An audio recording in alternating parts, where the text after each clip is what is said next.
মাঝরাত প্রায় ১টার দিকে হঠাৎ ঘুম ভেঙে গেল, মনে হলো বাথরুমে যেতে হবে। ধীরে ধীরে উঠে বাথরুমের দিকে পা বাড়ালাম। ফিরতে কিছুটা সময় লেগে গেল। ঘরে ফিরে দেখি কাকি বিছানায় শুয়ে আছেন, তবে উল্টো দিকে মুখ করে। ঘরের মৃদু আলো মনে হচ্ছিল।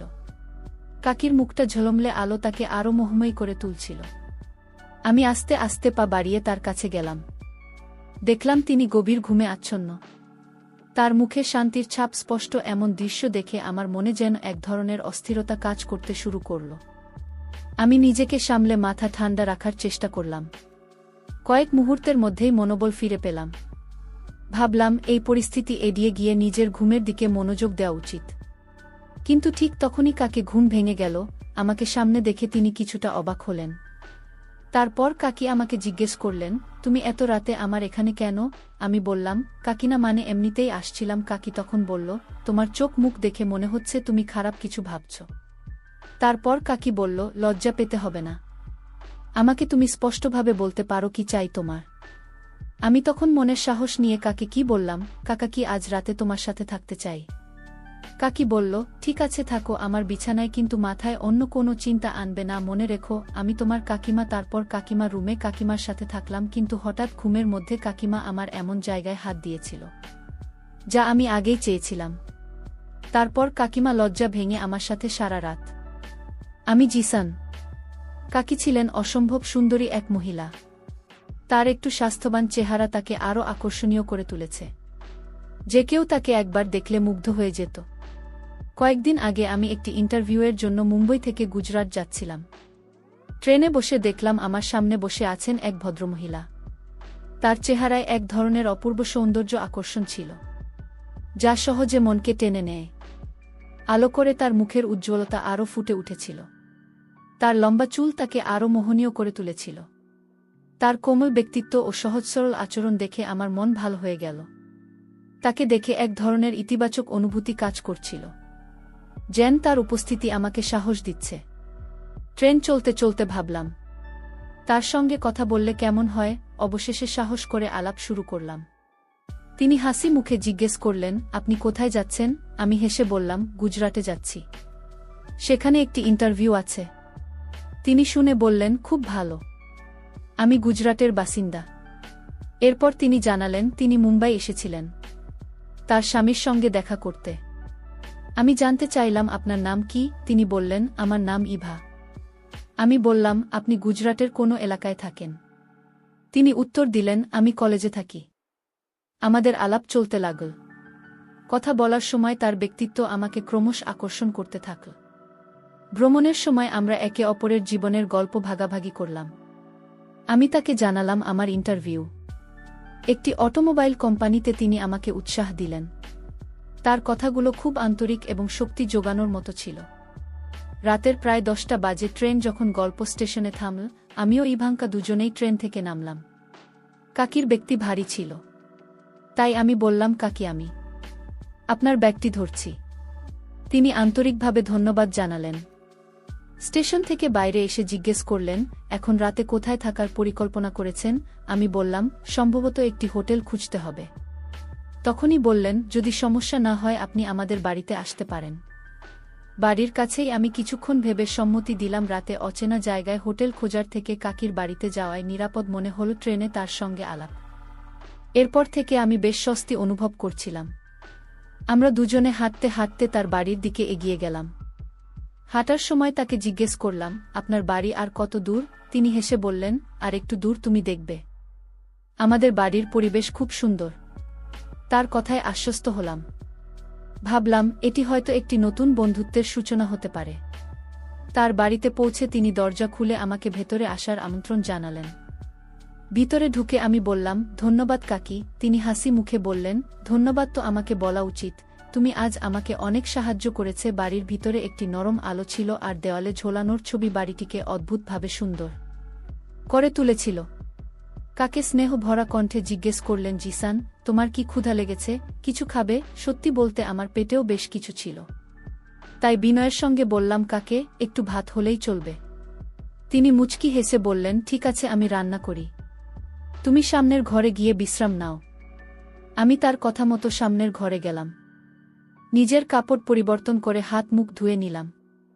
ঘরটি খুবই আরামদায়ক এবং শান্ত ছিল, যা আমার মনে এক ধরনের স্বস্তি এনে দিয়েছে। তিনি দেখতে বেশ সুন্দর লাগছিলেন।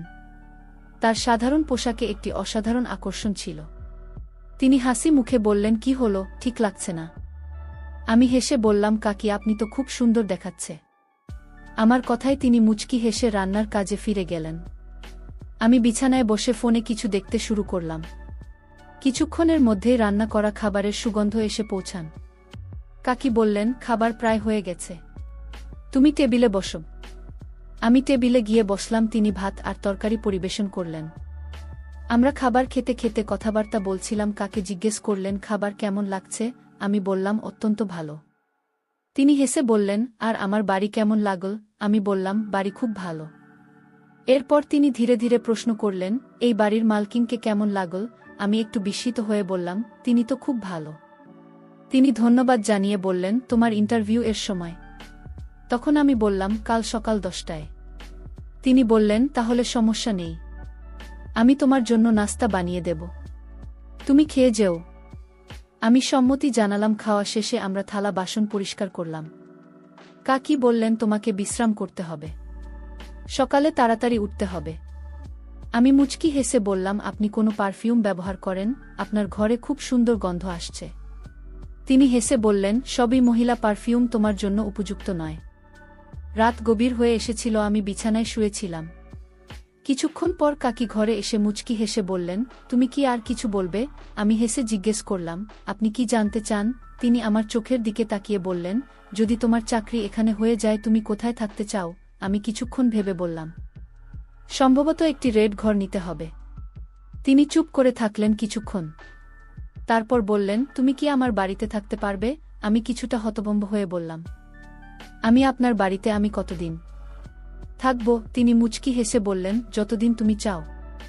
আমি বললাম, কিন্তু এটা ঠিক মনে হচ্ছে না। তিনি বুঝতে পেরে বললেন, ঠিক আছে, তুমি থাকতে পারে, যা রেন্ট দিতে হবে সেটা আমাকে দিলেই হবে, এতে আমার সুবিধা হবে। আমি ভাবলাম এটা আসলেই ভালো একটা প্রস্তাব। বললাম, ঠিক আছে, আগে তো চাকরি পেতে হবে, সেটাই আগে দেখি। তিনি বললেন, তোমার চাকরি নিশ্চিত হয়ে গেছে? আমি হাসতে হাসতে বললাম, আপনি কিভাবে জানলেন? তিনি বললেন, আমার কিছু অনুভূতি আছে। এরপর তিনি আবার জিজ্ঞেস করলেন, যদি চাকরি হয়, তুমি কি আমার বাড়িতে থাকবে? আমি মাথা নেড়ে সম্মতি দিলাম। আমাদের মধ্যে একটি ভালো বোঝাপড়া তৈরি হল। কিছুক্ষণ গল্প করার পর আমি বললাম, কাকা, কি আমাদের এখন ঘুমাতে হবে? সকালে উঠতে হবে? তিনি বললেন, ও হ্যাঁ, আমাকে অফিসে যেতে হবে। আমি জিজ্ঞেস করলাম, আমি কোথায় ঘুমাব? তিনি বললেন, তুমি আমার পাশে শুতে পারো, আমরা একসঙ্গে ঘুমাও। আমি কিছুটা সংকট প্রকাশ করে বললাম, না, আমি অন্য ঘরে ঘুমাব। তিনি বললেন, অন্যান্য ঘর পরিষ্কার নেই, তুমি আমার ঘরে শুয়ে যাও। শেষমেশ আমি তার কথা মেনে নিলাম। তার কাছে একটি বিছানা চাইলাম, কিন্তু তিনি আমাকে নিচে বিছানা পেতে শোয়ার অনুমতি দিলেন না। তিনি নিজেই বললেন, তুমি আমার বিছানায় শুয়ে পড়। ধীরে ধীরে ঘরের পরিবেশ শান্ত হয়ে গেল। রাতের নিস্তব্ধ বাতাসে মনে হচ্ছিল, এই অজানা সাক্ষাৎ আমাদের জীবনের নতুন অধ্যায়ের সূচনা করতে পারে। রাত প্রায় একটা, ঘুম ভেঙে গেল। আমি বাথরুমে গেলাম। ফিরে এসে দেখলাম কাকি আমার দিকে পিঠ করে শুয়ে আছেন। তাকে দেখে আমার মনে অস্থিরতা কাজ করছিল, কিন্তু আমি নিজেকে নিয়ন্ত্রণে রেখে আবার শুয়ে পড়লাম। সকালে কাকি আমাকে 7টায় ডেকে দিলেন। তিনি বললেন, ও তো 1 কাপ চা খেয়ে নাও। আমি বললাম, কাকি, আমি চা খাই না। তিনি হাসি মুখে বললেন, কোনো সমস্যা নেই, একবার খেয়ে দেখো, আমি তোমার জন্য ভালোবাসা দিয়ে বানিয়েছি। তার কথায় অন্যরকম অর্থ অনুভব করছিলাম, কিন্তু নিজের অজান্তেই তা উপেক্ষা করলাম।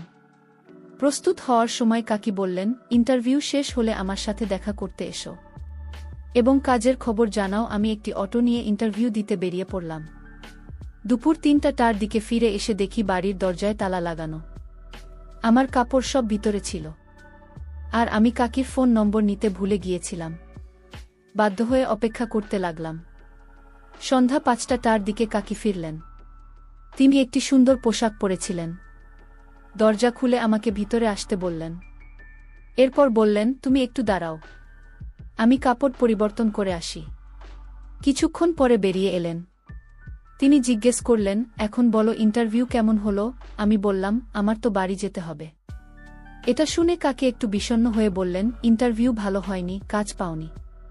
আমি উত্তর দিলাম, না, এমন কিছু নয়, আমার চাকরি হয়েছে এবং আমাকে 3 দিন পর যোগদান করতে হবে। আমি খুশি হয়ে জানতে চাইলেন, তাহলে তুমি বাড়ি যাচ্ছ কেন? তার কথায় বোঝা যাচ্ছিল আমার চলে যাওয়া তাকে কিছুটা দুশ্চিন্তাগ্রস্ত করছে। আমি বললাম, আমার কাছে তেমন কাপড় নেই, আমাকে পরিবারের সঙ্গে দেখা করতে যেতে হবে, কিছু প্রয়োজনীয় জিনিসপত্র নিয়ে আসতে হবে। কাকি আশাবাদী চোখে প্রশ্ন করলেন, তুমি ফিরে আসবে তো? তার চোখে এমন এক অভিব্যক্তি ছিল যে আমার চলে যাওয়া তাকে সত্যিই কষ্ট দিচ্ছে।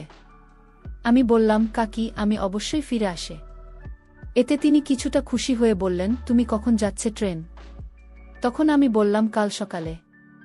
রাতের ট্রেনে সুযোগ নেই। এটি শুনে তিনি অনেক আনন্দিত হলেন এবং বললেন, ঠিক আছে, তাহলে আজ তোমার জন্য ঘর সাজাই, সন্ধ্যায় পার্টি হবে।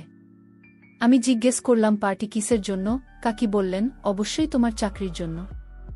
আমি বললাম, আমার কাছে খুব বেশি টাকা নেই। তিনি হাসি মুখে বললেন, কোনো সমস্যা নেই, পার্টি আমি দেব, স্যালারি পাওয়ার পর তুমি ফিরিয়ে দিও। আমরা একসঙ্গে রুম সাজাতে শুরু করলাম। কাজ করতে করতে সন্ধ্যা হয়ে গেল। তারপর তিনি জিজ্ঞেস করলেন, তুমি বাড়িতে খাবেন না বাইরেও? আমি বললাম, বাড়িতে খাবো। আমি একটু চমকে বললাম, কি বলতে চাইছেন তিনি?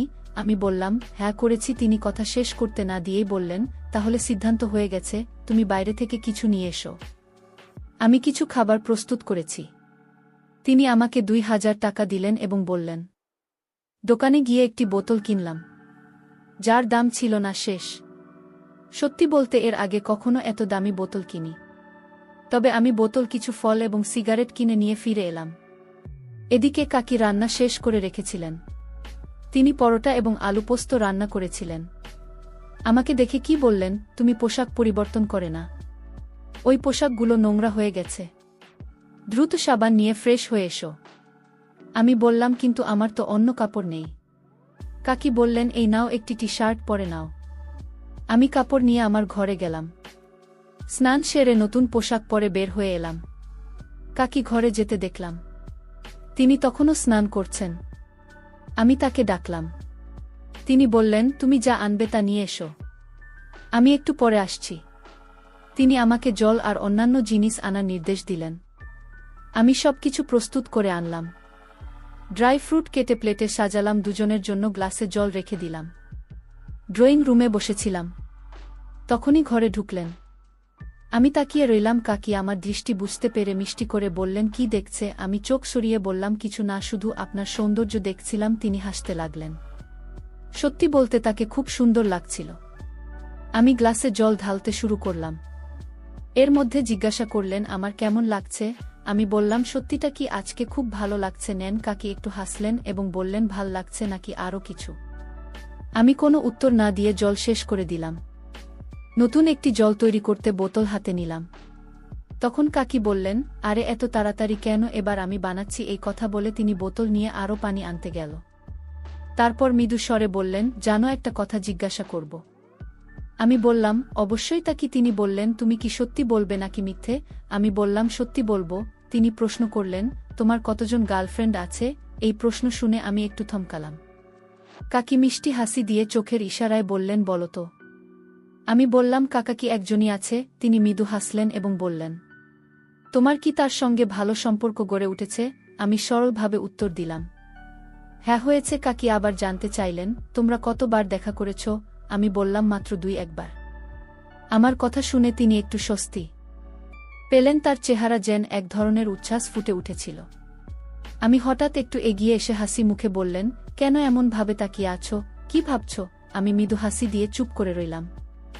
সেই মুহূর্তটা ছিল শান্ত এবং গভীর, কথার বাইরেও কিছু অনুভূতি প্রকাশ পাচ্ছিল। তিনি আবার বললেন, বলো তো, তুমি কি ভাবছ? আমার কসম। আমি বললাম, কাকি, আপনাকে সত্যি অসাধারণ লাগছে। তিনি হাসতে হাসতে বললেন, এটা তো আমি জানি, কিন্তু তুমি কি জানো তোমার আঙ্গুল কেন এখানে থাকে না? আমাকে এমন কথাই বলতেন তিনি মিষ্টি হাসি দিয়ে বললেন, আচ্ছা, তুমি জানো তোমার আঙ্কেল এখানে কেন থাকেন না? আমি বললাম, আঙ্কেল তো মুম্বাই এ কাজ করেন আর আপনার চাকরি এখানে, তাই আপনাদের আলাদা থাকতে হয়। তবে সুযোগ পেলে তো দেখা হয়। কি বললেন, তোমার গার্লফ্রেন্ডের সাথে কিভাবে দেখা করো? আমি বললাম, যখনই সুযোগ পাই তখন দেখা করি। এভাবে কথা বলতে বলতে আমাদের গ্লাস খালি হয়ে গেল। কাকি আবার বোতল নিয়ে নতুন করে পানি নিয়ে আসলেন। আমরা আবারও পানি পান করলাম। এরপর তিনি আমার হাত থেকে সিগারেট নিয়ে বললেন, তুমি আমাকে খুব ভালো লাগতে শুরু করেছে। আমি বললাম, কাকি আপনি তো এখনও খুব ভালো লাগছে, কিন্তু আপনি বিবাহিত, তাই বিয়ে করার কোনো প্রশ্নই আসে না। এ কথা বলেই আমি হাসতে লাগলাম। এভাবে আমাদের সারাটি রাত কাটান। গল্পের শিক্ষা: এই ধরনের সম্পর্ক গড়ার ক্ষেত্রে মানবিক মর্যাদা এবং সীমারেখার প্রতি মনোযোগ দেওয়া উচিত। সম্পর্ক তখনই সফল হয় যখন উভয় পক্ষ একে অপরের আত্মসম্মানের প্রতি শ্রদ্ধা জানায়, অন্যের ব্যক্তিগত সীমা অতিক্রম না করা এবং কখনোই তাদের অস্বস্তিতে না ফেলে। আমাদের গল্পটি কেমন লাগলো তা অবশ্যই কমেন্ট বক্সে জানিয়ে দিবেন। ধন্যবাদ সবাইকে।